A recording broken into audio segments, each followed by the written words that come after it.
Seorang anak berinisial RS, 23, membunuh ibu kandungnya di rumahnya di Kelurahan Mertasinga, Cilacap, Jawa Tengah.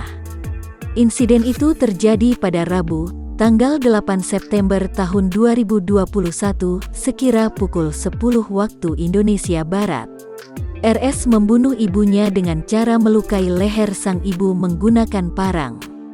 Korban merupakan seorang penjual bubur di daerah sekitar. Ia ditemukan tewas bersimbah darah di depan pintu kontrakannya. Insiden tersebut dibenarkan oleh Kasat Reskrim Polres Cilacap AKP Rifet Konstantin Baba. Dikutip dari tribunjateng.com, Rabu, tanggal 8 September tahun 2021, diduga RS tega membunuh ibu kandungnya lantaran korban menolak membelikan sepeda motor. Sang ibu menolaknya lantaran belum memiliki cukup uang. Insiden pembunuhan terjadi di rumah kontrakan korban.